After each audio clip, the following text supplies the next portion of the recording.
Ancient texts spoke of Agharta and Shambhala, kingdoms beneath the mountains, where giants walked and gods hid their secrets. In 1908, a man named Olaf Jansen claimed he'd seen it with his own eyes. This is the legend of the Hollow Earth. Science is made up of mistakes, but of mistakes which lead to the discovery of truth. Descend, bold traveler, into the crater of the Jokel of Sneffels, which the shadow of Skartaris touches before the calends of July, and you will attain the center of the earth. Good evening, everyone, and welcome to the Common Anomaly podcast. You're listening to Season 2, Episode 33. I'm your host, Stuart James. Joining me today is Clayton James. How's it going, brother? It's going good. Good to see you. Did you realize it was our 33rd episode this season? I didn't. Technically, I think in total it's like episode 45. Yeah. I think. That sounds right, 45. So we're getting close to the end of the year here. It feels good. I'm ready for a break. How about you? After last week, that putting that video together nearly killed me. Yeah, it was pretty rough, eh? It was a rough day. Yeah. I really liked it. I know at the end of the day you weren't totally happy with it. There were some small errors, but you know what? On second watching, because I watched it a second time, you barely notice. They're very forgivable mistakes. So, and there's not going to be a video this week. So I know we're racking up new subscribers like daily, which is really nice to see. So I'm sure we've got some new listeners out there, and you're probably noticing we don't have a video every single week. We're really just still figuring that out and getting our feet wet. We only have a handful of videos, but hopefully next season we'll have a video every episode. Do you think we'll be able to figure that out? Yeah, we're just trying to figure out a way to schedule things so there's time to like put it together and make it good. 'Cause Yeah. it's hard to try and rush that together in one day. Yeah, absolutely. It's a very tight turnaround for us. Like my eyes been twitching since I finished that video. And we were all like being on a weekly production schedule is already really hectic. It's a bit of a grind for us because we're both regular guys and have regular jobs, and we're doing this on our evenings and weekends. So it is a lot. So just a heads up, we are considering, it's not set in stone, but we're considering for season 3 next year going to a bi-weekly production schedule, just so that we give ourselves that breathing room to do everything we need to do, get a video out for every episode, and make sure it's of a quality that we like, going for quality over quantity kind of thing. And it would be nice to have a little bit of our lives back. I don't know about you, this year has been wonderful, but this show has taken up all my free time. So I would like to, go outside once in a while. Yeah, I miss going outside. So that's what we're thinking about. So let us know in the comments, or feel free to reach out. Let us know what you think, if that's a positive move, or if you really like the weekly content. We'd love. Oh, and a quick shout out. We actually got an email through the website this week. First one. Yeah, that's right. I mean, we've gotten comments and feedback from all kinds of places, but never before directly through the website. Usually I just get a lot of spam from like Google advertisers and stuff. But so Robert, thanks for reaching out and thanks for the feedback. It was great to hear from you. So why don't we dig into this a little bit? That's enough preamble. Like, what are we talking about this week? Hollow Earth. I'm really excited for this. This kind of leads off of last week's episode, right? We kind of whet our appetite for this, talking about the Nahanni Valley. Yeah, there was a lot we didn't get to with the Nahanni Valley because there's just so much there. And one of the things we did not get to talking about, I mean, we talked about the caves, those mysterious, very deep caves in the Nahanni Valley that are mostly unexplored. And one of the theories that makes the rounds about that valley is that these caves are an entrance to the Hollow Earth. Yeah, I love this stuff. It's great. It's like Jules Verne, Journey to the Center of the Earth. Yeah. And I mean, aside from that, I feel like this is something we've kind of danced around a bit on a few episodes. That's right. We talked about Admiral Byrd and his mission to Antarctica and supposedly battling some Nazi holdouts. Yeah, yeah. Post World War II in an Antarctic facility, supposedly at the entrance of the Hollow Earth in Antarctica at the South Pole. Yeah, so it kind of dovetails with a lot of different stuff. Yeah, and we've also talked about your friends in the Theosophical Society. That's right, Madame Blavatsky. Madame Helena Blavatsky. She was a believer in Hollow Earth theory. Yeah, and she talked about the Hyperboreans. Yeah. That subterranean race of people. And Dyatlov Pass. We did an episode on Dyatlov Pass. Actually, is Dyatlov Pass an entrance to the Hollow Earth? I've never heard of that. No, actually, not Dyatlov Pass itself, but there's an area like right by there, right close to the Dyatlov Pass. Let me find it here. The Manpupener. I'm probably pronouncing that wrong. Pupener? I'm pronouncing that wrong. Manpupener. Rock formation. Let me look at it. That can't be right. Let me see. I can't see that far away. Man Puppener. Yes. Pupner? Pupner. Man Pupner. I think it's Pupner. The Ural Mountains. This is in the Ural Mountains, very, right near... Someone correct us. Kholat Syakhl, Dead Mountain, the Dyatlov Pass. Okay. And it is theorized to be an entrance to the realm of the Hyperborean people. Okay, all right. Finally, the Hyperboreans. Yeah. Sweet. Well, I'm really thin on notes this week, but I just got a Kindle a couple weeks ago, and I am loving the heck out of this thing. I've never had one before, and it's so handy. It's so great, and I can highlight as I go, and I can reference back to all my highlights. So I read 2 or 3 whole books this week, but made almost no notes, like no handwritten notes. But I feel like I'm going to do better than usual, because normally I've just used Chatbot to summarize a bunch of stuff for me. Yeah. And you just don't retain information the same way as actually reading a book. So I feel like I don't need as many notes. But a lot of what I'm going to reference this week comes from a book by William George Emerson called The Smoky God. Fun little book. It's only about 60 to 70 pages long. It's a compact little read. And it's set up as kind of a deathbed confession of this Norwegian explorer, and his father and him had gone on a journey to the North Pole and found an entrance to the Hollow Earth. Oh, I've heard of this book, but I've never read it. Yeah, and they spent 2 years down there. Yeah, with the race of giants that lives down there, and Agharta or Asgard, depending who you ask.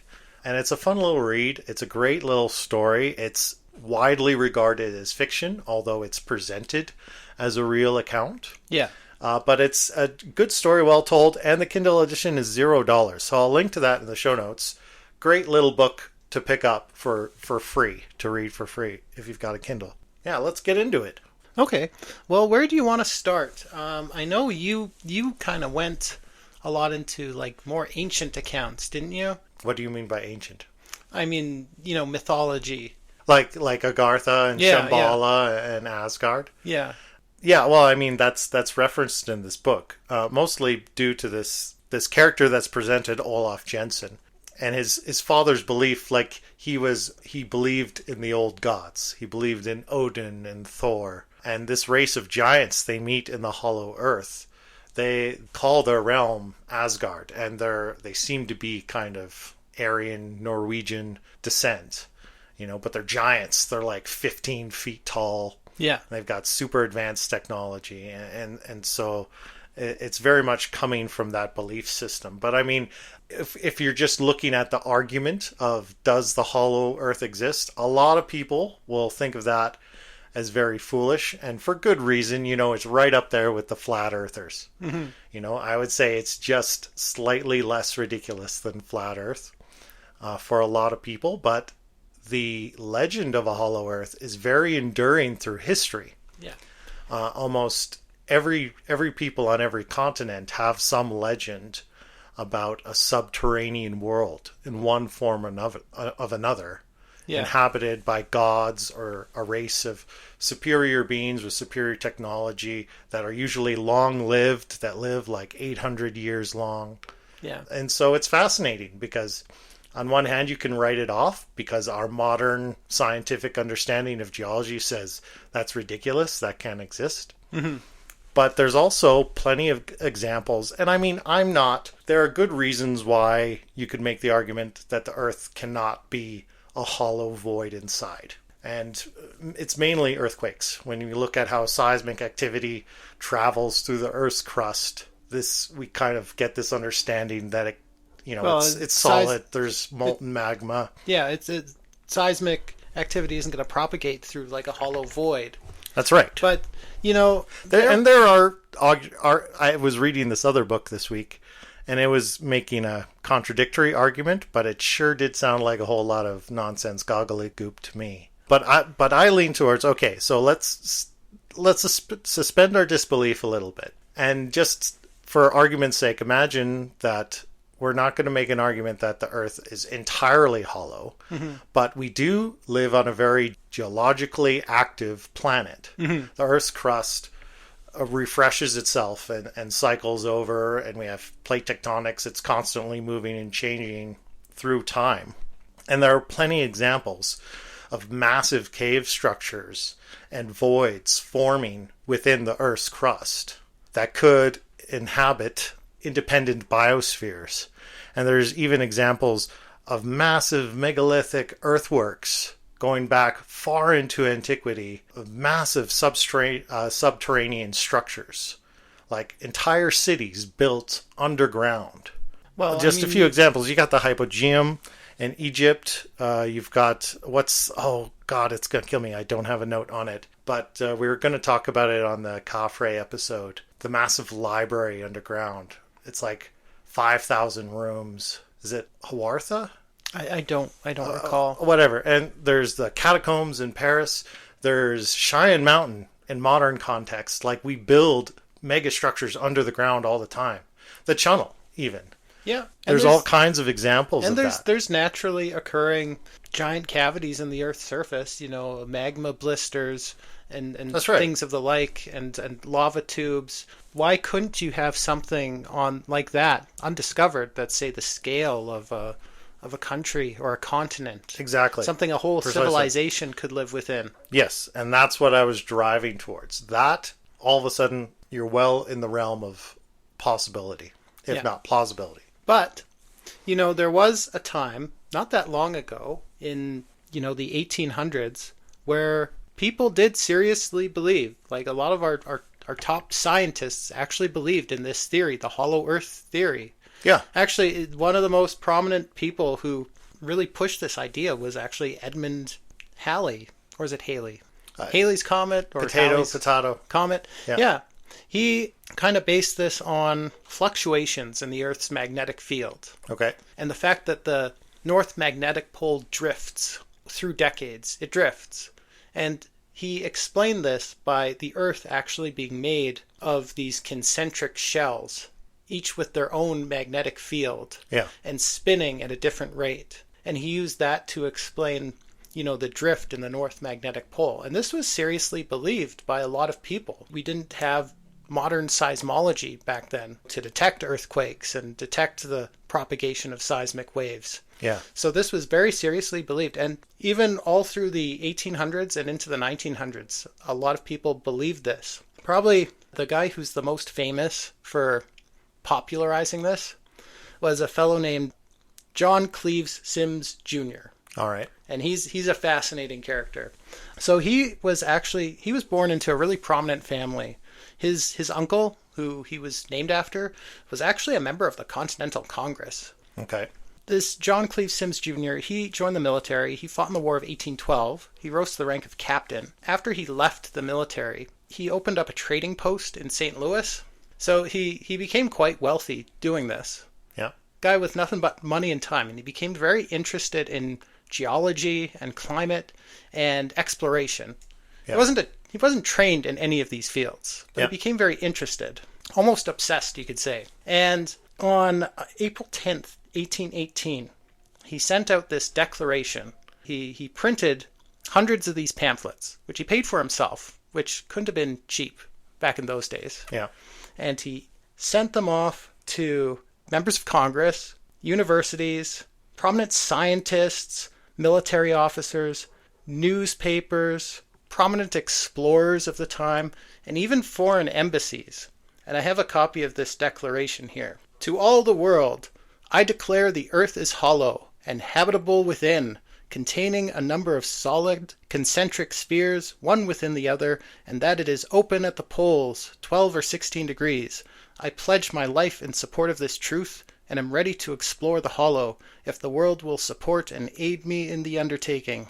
I ask 100 brave companions, well equipped, to start from Siberia in the fall season, with reindeer and sleighs on the ice of the frozen sea. I engage we find warm and rich land, stocked with thrifty vegetable and animals, if not men. On reaching 1 degree northward of latitude 82, we will return in the succeeding spring. Signed, John Cleve Sims, Jr. of Ohio, late captain of infantry. So he sent this. He sent out hundreds of these. Did he get any support? Well, that depends what you mean by support. He was looking for funding. Yeah. And he was looking for people. Did he get either? He got neither of those. He was mocked a great deal, but he did get some interest and some sympathy. Actually, the president at the time, John Quincy Adams, he was fascinated by the idea. Yeah. And he had said that he would support such an expedition. But the actual proposal never reached his desk before he left office. Right.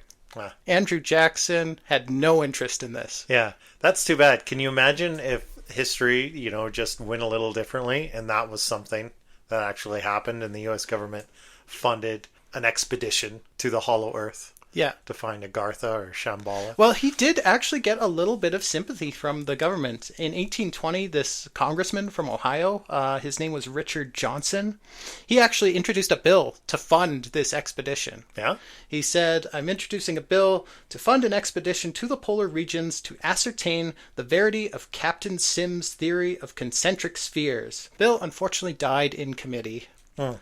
But, I mean, bad. he kept at this all through the rest of his life, trying to get funding and people to go on this polar expedition. He was obsessed with it. But he went on tours, he did lectures. In the 1920s, his health started failing. Yeah. He'd run out of money. He died very much broke and ridiculed by people, but convinced that he was right. Actually, his grave in Hamilton, Ohio, is actually this giant monument with a sphere on top of it, with holes at both ends. Oh, yeah? Showing cool. like the entrance to the hollow earth. Yeah. See, this is the thing I find interesting. When we talked about the Admiral Byrd case, Yeah. and when you talk about the entrances being at the North Pole and the South Pole, what you always hear about is these expeditions coming from the accounts of people that went to the region either by boat or were flying over the poles by plane and saying, everything's ice and snow, and then for whatever reason just past the pole or just beyond the pole opens up this plain or area where it's much warmer, it's almost subtropical, there's trees and vegetation and megafauna without necessarily breaching any kind of cavern or entrance. You just kind of emerge into this new land. Yeah, it's like, think about an ant crawling over the lip of, a glass. Yeah. It wouldn't feel like you were entering. It would have to be a massive void, though, for you not to realize you were entering some kind of cavern, right? But it would kind of feel like if you were just following your instruments and the horizon line, if it was a gentle enough slope that you were just following the curvature of the Earth, but it would dip into this region, and you wouldn't, if it was large enough, you wouldn't even necessarily realize you're breaching any kind of entrance. Yeah, and I mean, that's kind of what's described in The Secret Diary of Richard Byrd, where he's flying towards the pole and he's all of a sudden just in this other place, this tropical region. But both Edmund Halley and this fellow John Cleve Sims, they believed this, and they were really pushing it. They insisted that the Earth consisted of 5 concentric spheres, right, with openings you could go through at the poles. Now, this very much inspired Jules Verne. Yeah. to write the book Journey to the Center of the Earth. That's one of my favorite books, actually. You know, I've never read it. I just started this morning on your recommendation. And it kind of, you mentioned it last night, and I was like, how did that not pop on my radar as something to read this week? And, you know, it's classic. It's Jules Verne. So I just started reading it this morning. I'm really enjoying it so far. I only got a couple chapters deep because Xena would not leave me alone to read this morning. But I'm really enjoying it so far. But I first read this book, I think I was in like grade 3 or 4. And there was this bookstore Mom used to take me to here and there. It was right next to the IGA. It's a Sobeys now, and I asked her to buy me this book because I thought it was so cool looking, because there's this picture of this T-Rex on the cover with people running from it. Yeah, yeah. And I thought that cover was so cool. Just thought dinosaurs. I want this book. Buy me this book.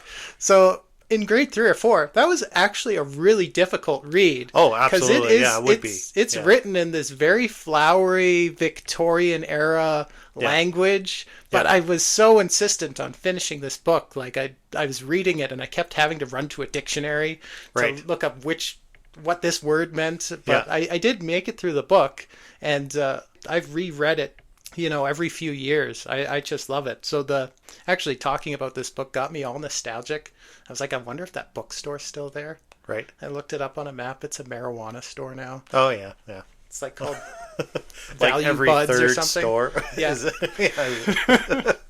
But anyway, this book is about a professor, Otto von Liedenbrock, who's like this eccentric German mineralogist, and he discovers the coded manuscript of this 16th century Icelandic alchemist / explorer named Arne Saknussemm. I hope I'm pronouncing that close to right. I say roll with it, yeah. Yeah. So he decodes this 16th century manuscript, which contains instructions for reaching the hidden kingdom at the center of the earth. And they supposedly have to go through this volcano in Iceland, and there's a passage to the hollow earth in it. Right. So he takes his nephew Axel, they recruit this local guide named Hans, and off they go through this volcano, and they discover this hidden land full of prehistoric forests and surviving dinosaurs, complete with an ocean with like lightning storms over it. Well, and that's one in this account that of Olaf Jansen. Like, he comes back and him and his father were given maps and all kinds of material. It's like, so they come back with a detailed map of the entire continent and waters, and it's supposed to be these 4 rivers that all meet and lead to this mountain at the center of the continent, which is like called the navel of the earth, supposedly. But in other legends, the entrances to the hollow earth are not just at the poles. No, like we describe some, like the Hopi. The Hopi have a legend of the hollow earth where there's this civilization of ant people that live underneath the earth. Yeah, and they're called the Anu Sinom. That's right, and they describe it more like an ant colony, the hollow earth, where there's tunnels and entrances all over the world that connect and interconnect in this massive labyrinth-like network all over the world, and that there's entrances in the Grand Canyon in Colorado. Yeah. So there's numerous ways of looking at it, and I think probably the 2 massive entrances at the poles is the more kind of ridiculous of the 2. Yeah. But I mean, if you think about it, if you're talking about multiple layers of spheres, but just connected by these big voids that kind of in between layers, there's these connecting pathways. That wouldn't necessarily be that absurd in terms of our current understanding, except for the fact we look at the vast volume of the interior of the Earth as being liquid magma.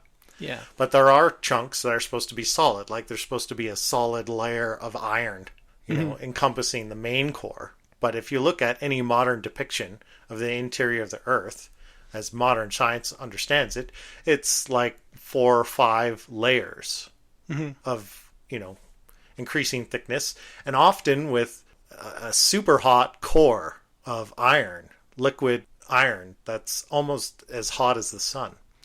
And all of these legends of Hollow Earth come with this idea that at the center of the Earth, there's another sun. Yeah.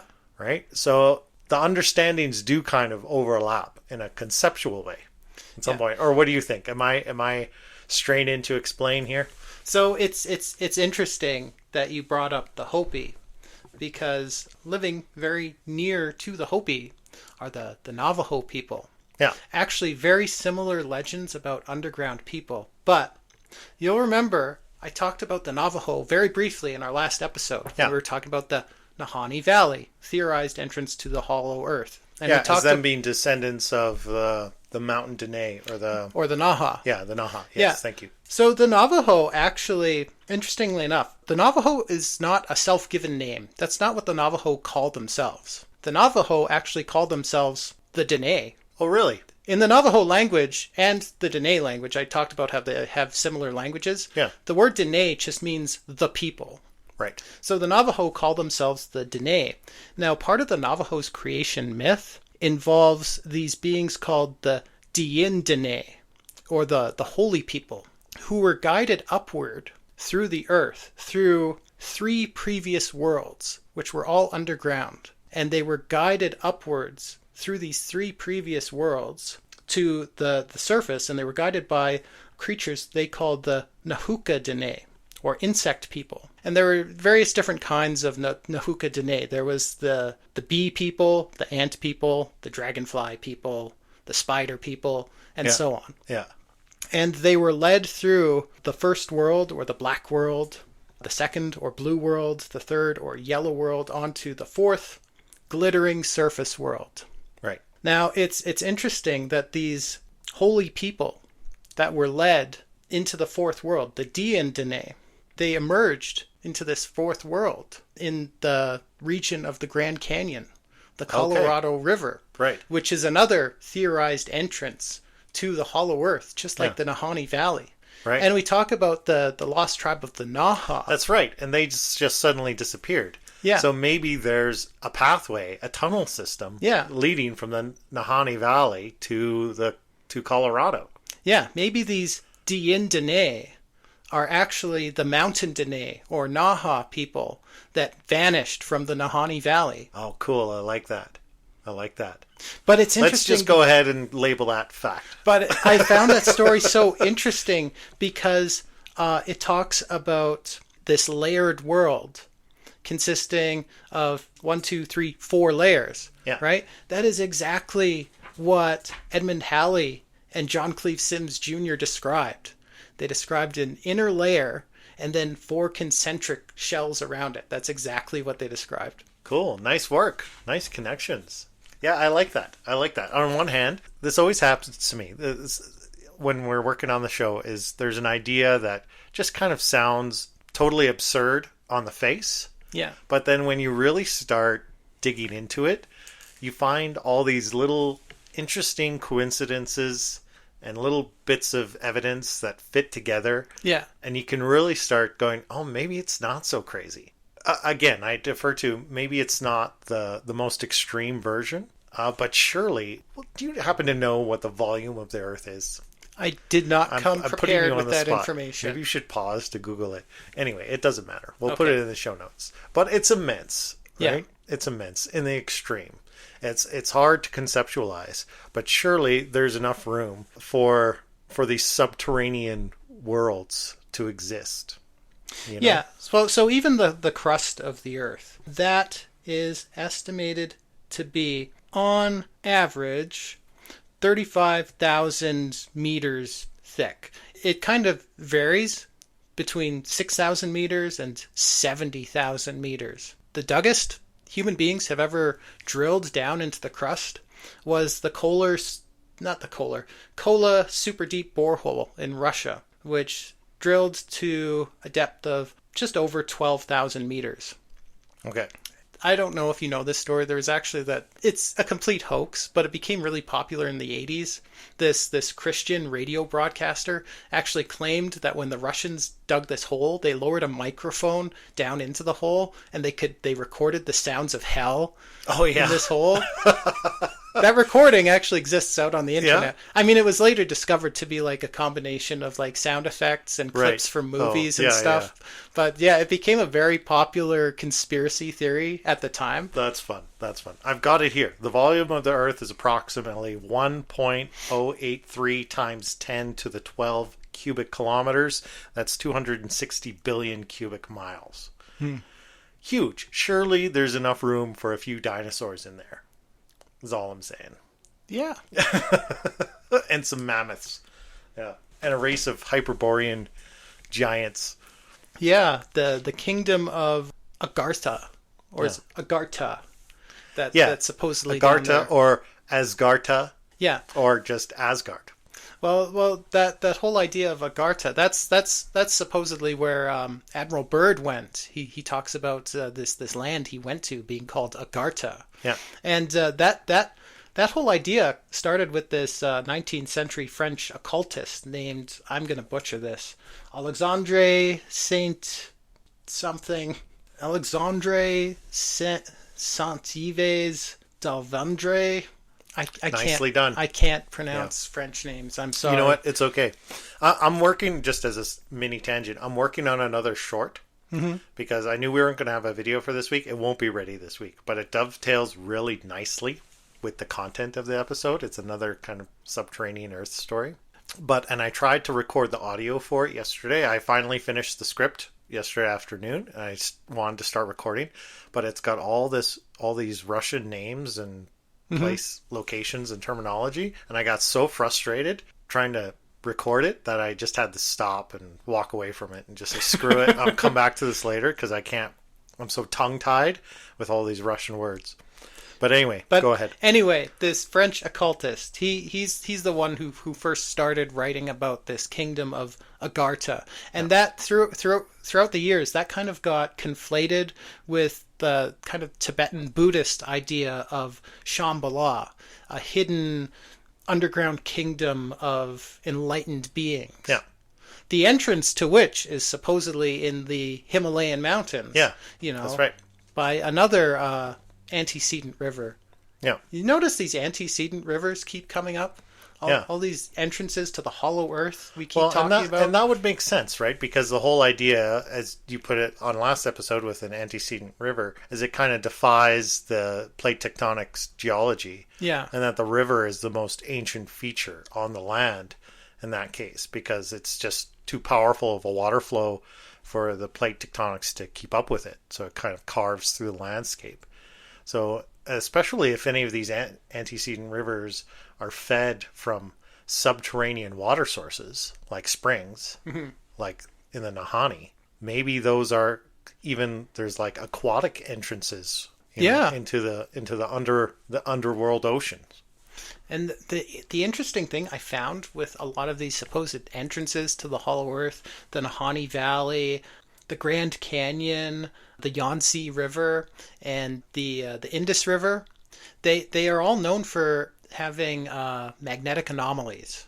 Yeah. You know, just compass and gyroscopic dead zones where navigational instruments won't work. Yeah. What's the deal with that? Well, at the poles, it kind of makes sense because, nothing. I don't know why.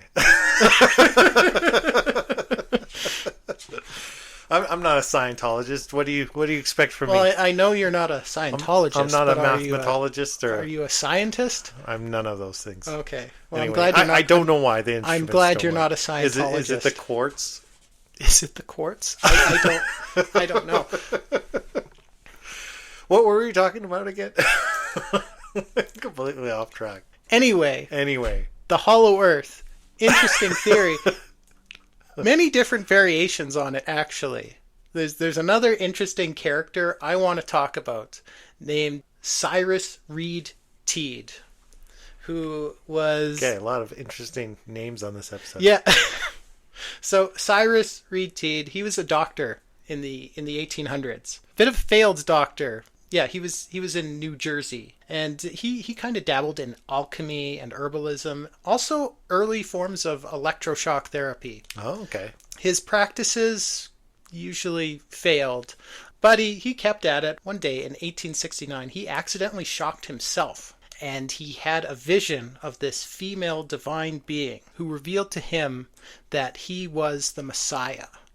And his true name was Koresh, which is the Hebrew version of Cyrus. His true name was Koresh, and she revealed to him the true nature of the universe, in that the earth was hollow, and we lived on the inside of it, and the sun actually existed at the center of the earth. Right. He called this... so that us, on what we believe to be the surface of the earth, is actually completely inverted. Yeah. And we just don't realize it. We're living on the inside of a hollow sphere. Right. And the sun is at the center. Yeah, you'd think, though, but then the horizon would look inverted, though, wouldn't it? Yeah, there's a lot of problems with that. There's a problem with that, yeah. But this is like what Halo, he believed. You know? This is what he believed, and he founded this whole religion or cult around the idea. They called themselves the Koreshian Unity, or just Reshians for short. Okay. Oh yeah, I've heard of this. Okay. Yeah. And he founds this cult, and he actually builds like this town in Florida around this cult. Yeah. And he actually gains about 200 members, and they actually built this giant town, complete with like print shops, labs, bakery, a school. They actually even formed their own political party. Oh, really? Yeah, they actually became quite popular and quite talked about what he called cellular cosmology, the idea that we live on a hollow sphere with the sun in the middle. Yeah. His cult kind of dwindled when he died. He proclaimed that he was an immortal. Yeah. And he eventually got into a land dispute over this land his little town was on, and he one of his confrontations with the authorities got a bit physical. He was actually beaten by the police, and he ended up dying. But his followers insisted that he would just rise back to life. Yeah. And they stood there and guarded his body, waiting for him to come back to life. As he's slowly rotting. Until the Florida heat... No, he's immortal. He's coming back. The Florida heat got to him, and... he's starting to stink. It became obvious he wasn't coming back to life. And the cult kind of dwindled after that. See, they should have put him on ice. They got to learn from the... But it's interesting. Beyond this cult, this whole idea of cellular cosmology actually gained some traction, and it was actually a version of it was actually adopted by the Vril and Thule societies, right. which found their ways into the upper echelons of the Third Reich. Yeah. Actually, during World War II, the Third Reich actually sent an expedition, I believe it was to the Himalayas, because they believed that we live on the inside of a hollow sphere. So what they were going to do is they were going to go to the Himalayas, and they calculated this was the exact spot they would need to point their telescopes straight up and spy on Great Britain. Right, that's right. Yeah.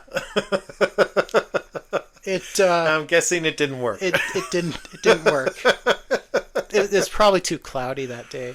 Yeah, that was why. Yeah, that was why. It was too cloudy. Yeah, anyway, that's good. Good. No, I remember that. Yeah, that's a good story. It's a little ridiculous, but an idea that did gain traction. Yeah. Myself, I think it's ridiculous. That's even more out there than flat Earth theory. I think. Yeah. It's interesting though, and I was watching. Happened because of course I'm doing all this research stuff starts popping up in my feeds, and on YouTube I saw that Isaac Arthur had an episode on Hollow Earth, which I thought was interesting because he's as speculative as his stuff goes, he's very rooted in firm scientific basis to support whatever crazy idea he's talking about. It's usually cosmological. With him, but he was talking about Hollow Earth in ways, and he quickly kind of dismissed it as you can't, it's not going to work, right?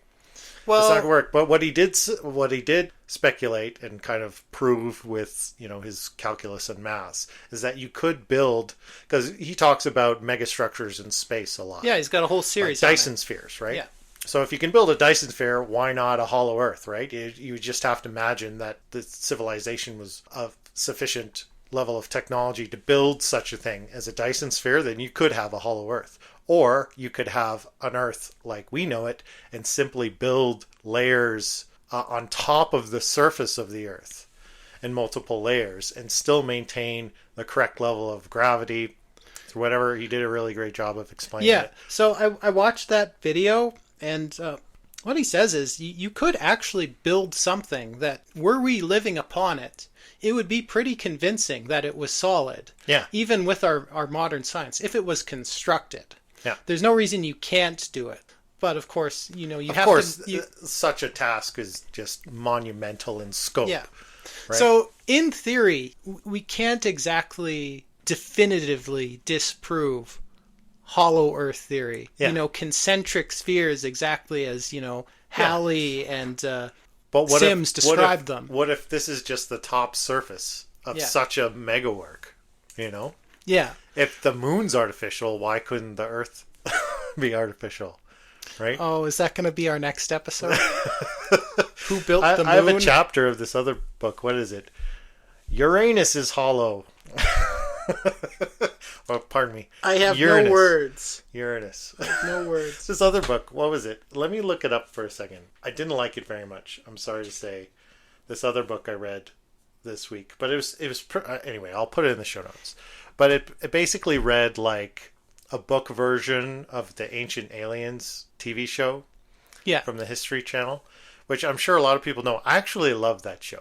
But it is a little ridiculous because they're constantly, it's TV. They have to have something new every week and they have to lean into whatever that idea is. So they're always tossing out, does Bigfoot live on the moon? Ancient astronaut theorists say yes. It's right? entertaining. They say yes to everything. It's entertaining if you don't take it too seriously. Exactly. Kind of like our show. And that's why I like it. It's fun. But yeah, you got to take it with massive doses of salt, massive mountain-sized grains of salt. Yeah. But anyway, that was the other book I read this week. But where was I going with that? I don't know. As long as we're talking about the moon, would you like to... I just thought of this, Did you ever watch that? I believe it was like a National Geographic series on Mars. It was kind of filmed like a documentary, but it was like a hypothetical future mission to Mars, to colonize Mars. Okay, yeah. It was just called Mars. I'm sure I've seen it. Yeah, yeah. It was called Mars, and it had that awesome intro music by Nick Cave and Warren Ellis. So of course I'm gonna watch it because those guys are my heroes. But in that series, they don't build their little Martian colony on the surface, because to protect from the radiation on Mars, they need to actually build their habitats in this giant lava tube underground. Yeah. And they live in this giant, massive underground chasm. Well, that's kind of the plan for what we would do to set up colonies on both the moon and Mars. Would be to either build in craters or lava tubes for the shelter. Yeah. So it kind of makes sense. Yeah. So there's no reason such structures could not exist within the Earth. Yeah. That could house the ruins of ancient civilizations that were once down there, or, might currently house some sort of hyper-intelligent civilization. Yeah. We all know that there's an entrance to a secret underground complex under the Denver airport that leads to every major, military complex on the continent, right? That's fact. There's a lot of underground. You've seen it. You've seen it yourself. I've been to the Denver airport many times. Yeah. And there are tunnels underneath the Denver airport, because there's a little train you've got to ride between different parts of the airport, because that airport is massive. Oh yeah. And they've got all these underground tunnels for moving luggage around, and it is constructed on a piece of land that is way too big for it, but I think they were just kind of planning for the future, being able to expand it. If you say so. But, if you say so. That aside, there is so much underground infrastructure we've built. There's just thousands and thousands of miles of underground tunnel all over just North America. Even right here in Calgary, we have abandoned underground spaces. There's one right under City Hall, actually. There's an abandoned train station right under City Hall that was just sealed off. Right. I don't think it's an entrance to the Hollow Earth. Maybe not. But it's just interesting to think we have so much underground infrastructure. What could possibly be down there that is unbeknownst to us? Right? Yeah. Well, and think about the Russian metro systems. Like their metro systems are highly interconnected, and they've intentionally built public bunkers at many points along the network because they were planning for nuclear war. So, and there's a popular video game series that's very much akin to, Fallout, where survivors of the nuclear war are all inhabiting the kind of Russian metro network. Yeah. But if you look at how large that network is, it's massive. It's absolutely massive. I mean, there's countries, I think North Korea is one of them, that have built enough bunkers to house their entire population underground. Can you imagine that? I actually remember, I don't know if you've ever read the book World War Z. Yes, I have. It was a long time ago. Yeah, which is nothing like the movie at all. I think I read it because did you give it to me? Did you give me a copy? I think I gave you a copy of it. Oh. Anyway, one of the pieces in that book is during this whole zombie outbreak, the entire population of North Korea just disappears. Right. Yeah. And it's this huge mystery. What happened to them? Yeah. Straight underground. Yeah. Right? Became ant people. Yeah. Yeah. All right. Fun. Well, we're rolling up on time. Well, why don't I just tell you really quick how this tale with Olaf Jansen concluded. I thought I was going to spend a lot more time on this, but I'll summarize it in short. So basically, him and his father, when he's a young man, are on a fishing trip. And they kind of on a whim decide to go exploring the North Pole region because his father was so obsessed and such a believer in those old Norse gods and of Asgard. Yeah. So they decide to go, and this is late 1800s, something like that. Or maybe it's early 1800s. Doesn't matter. So they're exploring the North Pole in their little fishing scow. And they start running short on supplies. Right? And things are starting to look very dire for them. But then they go through this massive storm and their boat is almost wrecked. And they think, well, we're in a really tough spot now. And up rocks this massive ship. They hear this singing. And it's this massive boat filled with these giants. And they're on a fishing expedition. And they're on a fishing expedition from the inner earth. So they see that these guys are in trouble. They bring them aboard and they take them to the Hollow Earth. And they're treated very well. And they spend 2 years living amongst the people of the Hollow Earth, learning the language. Everything's plated in gold down there. Like they have vast wealths of gold. But after 2 years of spending time, they want to go home. But it's a very dangerous journey. And they end up getting shipwrecked again just on their way back. And Olaf's father is killed in the shipwreck. But he survives and he's rescued by a whaling boat. And he immediately tries to tell them his story. And he's immediately thrown into an insane asylum. He actually spends the next 30 years of his life in an insane asylum. Rambling about the Hollow Earth. Yeah. Well, actually, he wises up and realizes, okay, if I want to ever get out of here, he just shuts his mouth about it, stops talking about it. He gets out, and he goes back to living his life as a fisherman. And at the end, it's on his deathbed, supposedly, that he relays this story to the author of the book. Yeah. So, really fun read. It is, in my opinion, that is a fictional account. I think it is an attempt at something like a Jules Verne type story, but it's a really fun read. I really recommend it. What do you think about all this? Do you think there's Norwegian giants at the center of the Earth? I don't necessarily believe that. Woolly mammoths and T-Rexes? Yeah, I don't necessarily believe in all that. But I found, for me, the most convincing thing I came across was the connections between the Dene, the Naha, and the Navajo. The Navajo and the Hopi both telling these legends of underground people.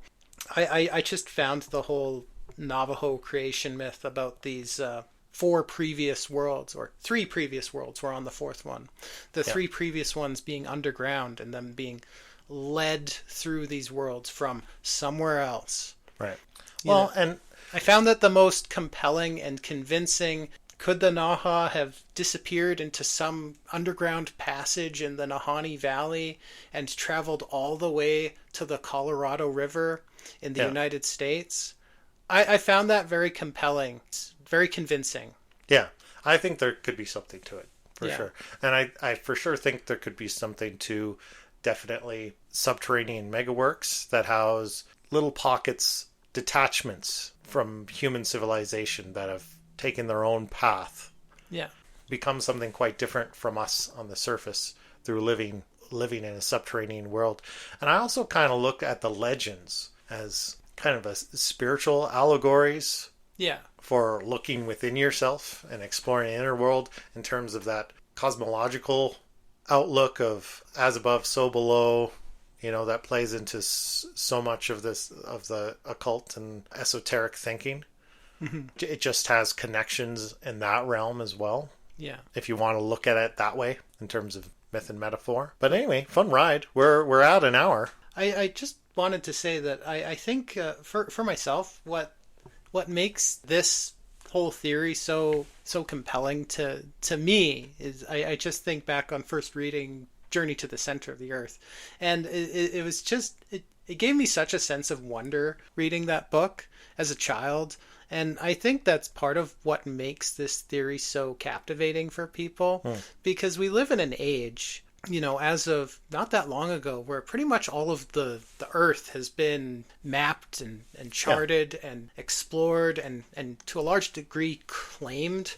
So it's kind of this romantic idea that there are hidden worlds that are kind of accessible to us if we just find a way to get to them. Yeah, it's true. We live in this kind of awkward period of history where it can feel sometimes like there's nothing left to be discovered.